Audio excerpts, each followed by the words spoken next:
काश्मीरची जी काही घटना झालेली आहे त्याच्यामध्ये महाराष्ट्रातल्या 6 पर्यटकांचा दुर्दैवी मृत्यू झालेला आहे।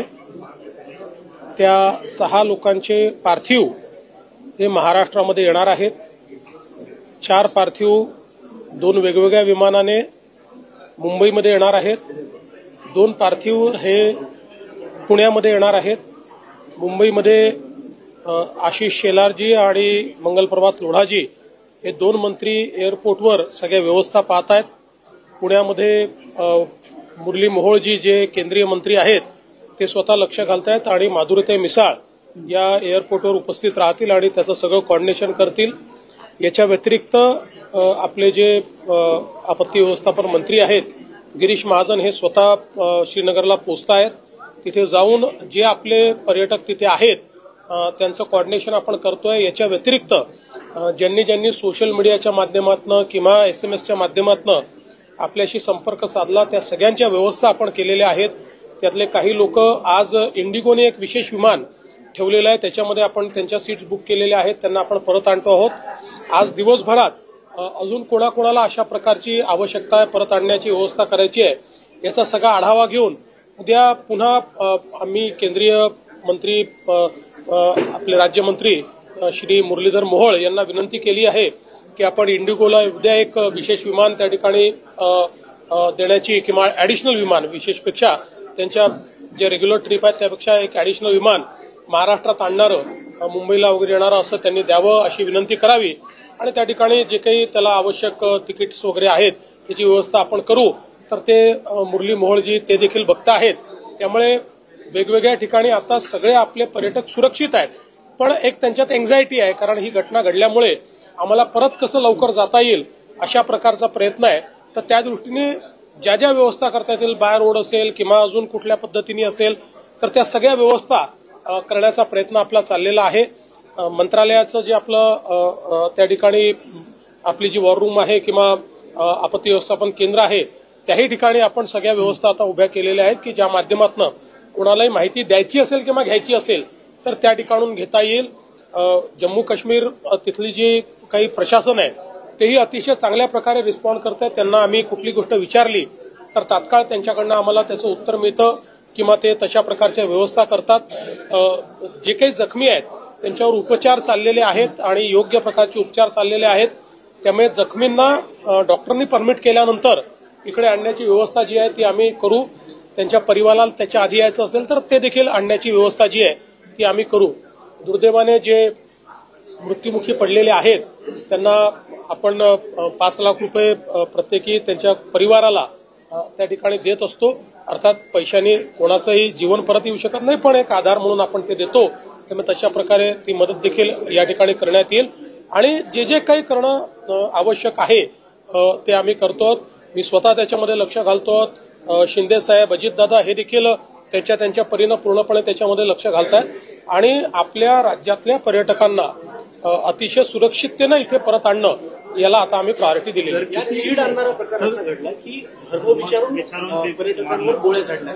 हे अतिशय मला असं वाटतं चीड आणणारं अशा प्रकारची जी सगळी परिस्थिती आहे की ज्याच्यामध्ये धर्म विचारून या ठिकाणी ज्या प्रकारचा गोळीबार करण्यात आलेला आहे अतिशय निंदनीय आहे। कुठेतरी सोसायटीला डिव्हाइड करण्याचा प्रयत्न आहे, या देशामध्ये एक फूट पाडण्याचा प्रयत्न या ठिकाणी करण्यात येतो आहे आणि मला विश्वास आहे की देशाचे प्रधानमंत्री मोदीजी याच्या मास्टर माइंडला शोधून काढतील आणि त्याच्यावर अतिशय कडक आणि टोकाची कारवाई होईल याबद्दल माझ्या मनात शंका नाही। महाराष्ट्रातले किती पर्यटक आकडा काही अजून एक्झॅक्ट आकडा काही आलेला नाही, पण वेगवेगळ्या ग्रुप्समध्ये आहेत। कुठे कोणी आमच्याशी संपर्क केला आम्ही 40 लोक आहोत, कोणी संपर्क केला आम्ही 50 लोक आहोत, कारण अशा प्रकारचं रजिस्ट्रेशन तर काही नसतं, पण आता जसा संपर्क होतोय त्यातनं तो आकडा हळूहळू लक्षात येतो।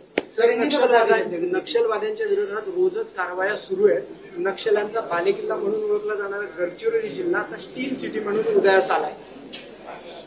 मला असं वाटतं की गडचिरोलीमध्ये एक मोठं परिवर्तन झालेलं आहे। आपण मागच्या काळामध्ये गडचिरोलीमध्ये मायनिंगला परवानगी दिली। पोलीस जे आहेत त्यांना आपण एक प्रकारे पूर्णपणे संरक्षण त्याला लावलं आणि सस्टेनेबली मायनिंग करायचं आणि लोकल कम्युनिटीला सोबत घेऊन मायनिंग करायचं, यातनं त्या ठिकाणी देशातला सगळ्यात चांगला ओर आपल्याला सापडला. ते मायनिंग सुरू झालं. आता त्याच्यावर आधारित खनिज प्रकल्प त्या ठिकाणी तयार होत आहेत आणि देशाची स्टील सिटी म्हणून, स्टील हब म्हणून आता गडचिरोली प्रस्थापित होत आहे. नक्षलवाद्यांना एक प्रकारे गडचिरोलीने हे दाखवून दिलं की तुमच्या प्रचाराला आम्ही बळी पडणार नाही, तुमच्या दहशतीलाही आम्ही बळी पडणार नाही, आम्ही विकासाकडे जाणार आहोत, हेच गडचिरोलीने दाखवलंय. सर, केंद्र सरकारच्या अखत्यारीत जोपर्यंत काश्मीर होतो तोपर्यंत अशी घटना घडली नव्हती, परंतु कुठेतरी राज्यात सरकार स्थापन झाल्यानंतर ही घटना घडते, असा काही अँगल असू शकतो? मला असं वाटतं की आज त्या संदर्भात बोलणं योग्य नाही आहे. केंद्र सरकार असो की जम्मू काश्मीरचं सरकार असो, आपण सगळे सोबत आहोत. आज ही परिस्थिती जी आहे ती आपल्या लोकांवर, भारतीयांवर झालेला हल्ला आहे. त्यामुळे याच्यामध्ये कुठलंही राजकारण आणण्याचं कारण नाहीये. हे ठीक आहे की केंद्र सरकारकडे किंवा एलजींकडे जोपर्यंत कारभार होता तोपर्यंत अशा प्रकारचे हल्ले होऊ शकलेले नाहीत. पण हा हल्ला जो आहे हा एक प्रकारे भारतीयांवर झालेला हल्ला असल्यामुळे याच्यामध्ये कुठलाही भेद नाहीये. केंद्र सरकार आणि संपूर्ण देश हा जम्मू काश्मीरच्या पाठीशी आहे. स्थानिकांच्या सहभागाबद्दल काय वाटतं? स्थानिकांना आता असं आहे की या संदर्भात माझ्याकडे कुठली अधिकृत माहिती नाही.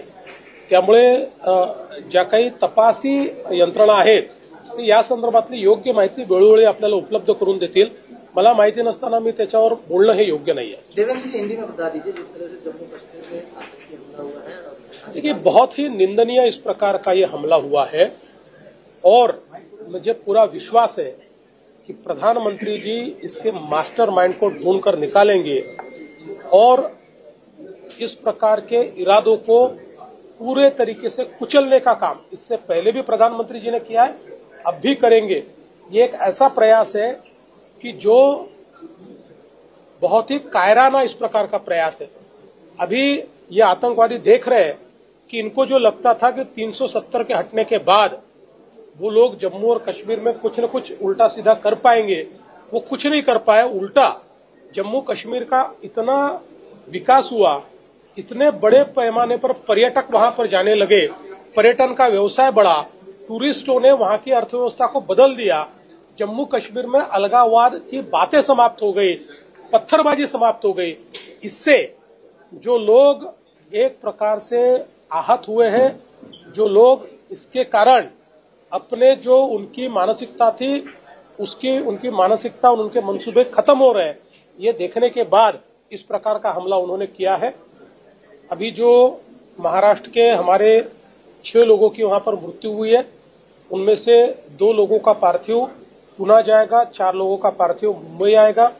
हमारे मिनिस्टर्स को हमने जिम्मेदारी दी है इसका कोऑर्डिनेशन करने की. हमारे जो डिजास्टर मैनेजमेंट के मंत्री हैं गिरीश महाजन जी, वो श्रीनगर अभी कुछ समय में पहुंच जाएंगे. वहां पर जाकर जो हमारे पर्यटक वहां पर अभी अटके हुए हैं या जो लोग वहां पर अभी भी कोई परेशानी का सामना कर रहे हैं, उन सबको महाराष्ट्र में लाने के लिए हम लोग व्यवस्था करेंगे. आज भी इंडिगो ने एक मुंबई के लिए स्पेशल अलग फ्लाइट, एक एडिशनल फ्लाइट मुंबई के लिए, दिल्ली के लिए, अलग अलग भागों के लिए उन्होंने रखी है. उसमें भी हमने कई लोगों को एडजस्ट करवाया है ताकि वो वापस आ पाए और हमारा प्रयास होगा कि ये 1-2 दिनों में सबको हम लोग वापस लेकर आए. देखा जाए तो धर्म पूछ करके लोगों को निशाना बनाया गया, ऐसे में ये चीजें किस तरह से? बहुत ही निंदनीय है कि धर्म पूछकर वहां पर लोगों की हत्या की गई है. एक प्रकार से भारत को डिवाइड करने का यह प्रयास है, भारत में विभाजन तैयार करने का यह प्रयास है. ऐसे प्रयासों को हम लोगों ने फेल करना चाहिए, उसे यशस्वी नहीं होने देना चाहिए और ये जो तत्व है इन तत्वों को कुचलना चाहिए. आर्थिक मदद किस तरह से? देखिए, महाराष्ट्र में जो 6 लोगों की मृत्यु हुई है, हम लोग 5 लाख रुपए हर परिवार को देंगे.